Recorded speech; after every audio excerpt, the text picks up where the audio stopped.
On vous a parlé hier de cette fraude là, qui fait abondamment l'actualité depuis 24-48 heures, la fraude chez RBC. Je vous rappelle les grands paramètres. Les gens étaient appelés par des personnes qui se faisaient passer pour être le service anti-fraude, le service de prévention des fraudes de la banque. Quand on dit RBC, la Banque Royale. Et donc, qui demandait aux gens de faire une manipulation, mais fraude qui semble bien organisée. Là. Certains ont dit, moi, sur mon afficheur, là, c'était RBC, donc on avait même joué sur le numéro entrant pour que la bonne affaire apparaisse sur l'afficheur, etc. Ce qui frappe de cette fraude-là, c'est deux choses. C'est l'ampleur des montants, parce que pour plusieurs, là, c'était par tranche de 10 000. On y allait par tranche de 10 000 qu'on volait, qu'on fraudait les gens. Et des sommes que la Banque Royale, que la RBC refuse de retourner, de rembourser aux clients. Il y a une des victimes qui s'est déclarée hier dans son émission de radio, une personnalité connue, Peter McLeod, que je connais bien. Salut, Peter. Salut, Mario. Ouais, c'est une claque, ça. Toi, t'as perdu un petit peu d'argent dans cette histoire-là? Ouais, là, c'est plus ou moins 16 000 là. Mais c'est ça, c'est quand même... C'est pas une petite fraude, là. C'est tous des gros montants. Je regardais tous les gens, c'est tous des gros montants, là. Oui, c'est tellement bien orchestré, c'est incroyable. Là. Parce que moi, 2 ans auparavant, j'avais été fraudé. Puis c'est le même numéro. Le même numéro, c'est la même chose qui était écrit sur mon afficheur, qui était Sécurité RBC, ou RBC Sécurité, un des deux. Puis, en tout cas, ça s'était avéré comme vraiment, j'étais en train de me faire frauder par ma carte de crédit que j'avais chez RBC. Ça s'était bien réglé pareil, parce que, je n'ai même pas eu conscience de ce qui s'est passé, mais les personnes qui me fraudaient par la carte de crédit avaient acheté comme une affaire comme 10 000 de skip de dishes. J'avais même pas l'application. Mais de toute façon. Alors, moi, 2 ans plus tard, je reçois un appel le soir, comme 7 heures le soir, 7-8 heures, et c'est encore écrit Sécurité RBC, mais entre-temps, on entend parler tellement d'affaires, j'ai dit, garde, je te donnerai pas d'accès à rien. Là. Premièrement, moi, je vais vous appeler. Comment je vais vous appeler? Là, il dit, vous pouvez m'appeler, allez chez le numéro, mais moi, je rappelle à Sécurité RBC. Sécurité RBC répond, ils me mettent en attente avec une bande sonore d'RBC. Ensuite, il y a une demoiselle qui me parle. Elle dit, je te transfère. J'ai demandé le nom du monsieur que je parlais en question, qui était très, très, très, très, très crédible en passant. Alors, elle me transfère à ce gars-là. Donc, les fraudeurs ont simulé une espèce de système téléphonique avec l'attente de la musique, le réceptionniste, le transfert, etc., là. Mario, ils m'ont fait attendre 5 minutes. C'est quasiment une blague. Fait que là, plus t'attends, plus c'est crédible. C'est niaiseux, mais c'est vrai, oui. C'est ça pareil, j'en revenais pas. Et à partir de là, on se met à parler qu'à Toronto, présentement, je suis en train de me faire frauder, puis ma limite de crédit est de 10 000 au quotidien, je pense. L'important va être de descendre cette limite-là. Puis quand je suis rentré dans... C'est ça qui est impressionnant. Quand je suis rentré sur mon application en temps réel, moi, j'ai 4 comptes chez RBC. On va dire, j'en ai un, c'est chèque, l'autre, c'est épargne, j'en ai un, c'est réserve, il y en a un, c'est corpo. Il me dit en temps réel, là, présentement, dans ton compte corpo, t'as de temps. Dans ton compte chèque, t'as de temps. Il me dit qu'est-ce que j'ai dans mes comptes. Fait que, tu sais, je peux pas imaginer que je suis pas avec les gens de RBC. C'est impossible pour moi, là. Puis là, c'est là qu'il me demande justement de transférer de l'argent pour enlever le fameux 10 000. Parce que là, il disait qu'en faisant ce transfert-là, ça barrait ton compte, ça empêchait Parce que là, il disait que tu étais en train de te faire frauder, mais là, tu bloquais les fraudeurs. C'est ça, parce que vu qu'on a le droit à 10 000, on m'a demandé de baisser le 10 000. Comme ça, les gens ne pouvaient plus me frauder. Puis le lendemain, de me rendre en succursale pour tout régler les dettes. Tout était cohérent, faisait du sens jusqu'à un certain point, là.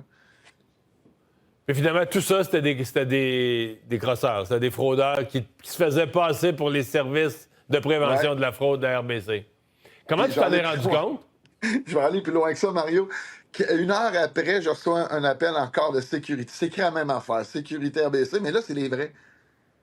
C'est les vrais. C'est une dame qui me parle. Et là, moi, je pense que ceux-là, c'est des fraudeurs. Elle est moins crédible que la personne qui m'a appelé pour me frauder. Là, j'ai dit, écoute, je parle plus à personne aujourd'hui, je vous le dis, là. Demain matin, je me rends tout de suite à ma succursale. Puis c'est là, écoute, là, on a embarqué dans des... Donc, le vrai service de prévention de la fraude t'a appelé, tu leur as raccroché au nez 1 heure après. Oui, en me disant, regarde, là, je suis convaincu que c'est des fraudeurs. Puis je vais m'en aller à ma succursale demain matin. Puis rendu en succursale, ils savent zéro quoi faire. J'ai perdu 2 heures de ma vie là. Ils savent pas quoi faire. Puis là, ils te renvoient à ton...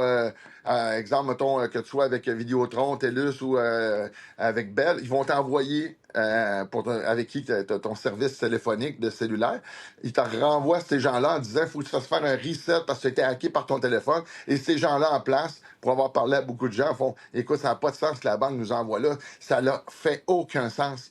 Puis pour avoir parlé avec des enquêteurs, pas nécessairement ceux qui sont à mon dossier, mais avec d'autres enquêteurs, c'est là que je me suis rendu compte qu'il y a beaucoup, beaucoup de gens. C'est toujours, malheureusement, je te dirais que 80-90 présentement, il y a peut-être avant, il est arrivé d'autres choses. On sait la situation chez Desjardins, mais en ce moment, c'est vraiment RBC. Puis Mais là, ce que les enquêteurs pensent, c'est vraiment que c'est à l'interne là, que ça se passe. Là. C'est ça, qu'il y avait un complice à l'interne, on entend ça. Donc, toi, là, présentement, là où on se parle, il te manque 16 000 et tu as demandé à RBC de te rembourser. Ils veulent rien savoir. Ben, il dit tout le temps, il y a quelqu'un d'autre qui va te rappeler, on monte. Là, je t'ai rendu à l'ombudsman, mais on dirait tout le temps que, je sais pas, on se relance. Mais qu'est-ce qu'ils te répondent? Qu'est-ce qu'ils te répondent? Ils te répondent que c'est ton erreur, c'est toi qui as fait de la manipulation, qui a posé mauvais gestes. Ils n'ont même pas été jusque-là. Ils font juste me dire, regarde, rendu à une échelle comme ça, tu vas être obligé de parler à telle personne. Puis quand tu réussis à parler à cette personne-là, ben en fait, éventuellement, là, regarde, c'est quand même, on pense que c'est quand même de votre faute. Là. C'est vous qui avez fait le geste. Ouais, mais en plus, là, c'est pas juste RBC. On a de moins en moins de services dans les banques, je pense que vous êtes d'accord, là. Puis on nous invite fortement, on nous conseille de s'en aller de plus en plus vers des applications, vers le net. Et là, je veux dire, je suis pas un con, là. Je veux dire, j'ai quand même fait j'ai pris des gages avant de rappeler. Puis quand la personne est rendue dans tes comptes puis elle dit combien que t'as, je fais, Christy, j'étais avec les gens de la sécurité d'RBC, là. Je veux dire, j'ai tout fait ce que je pouvais faire à ce moment-là à 8 h le soir, là. Puis si on a notre journée de travail, écoute, on est en position de dire, hey, je me porte une série, un film. Écoute, c'est incroyable, pareil. C'est incroyable. Et la crédibilité des gens, c'est ça qui m'a impressionné le plus. Ouais. Mais il y a t'avoues que c'est tout un questionnement là, sur la sécurité des banques et tout ça. J'écoute parler les gens, plein de gens. Moi, j'entends là, des gens, avec des notaires, toutes sortes de gens avec toutes sortes de formations qui se sont fait prendre dans cette fraude-là, avec ce que ça nous dit. Puis, on avait l'image il y a quelques années là, des gens qui donnaient leur mot de passe au premier venu, puis on disait « Hey, il faut que tu sois prudent ».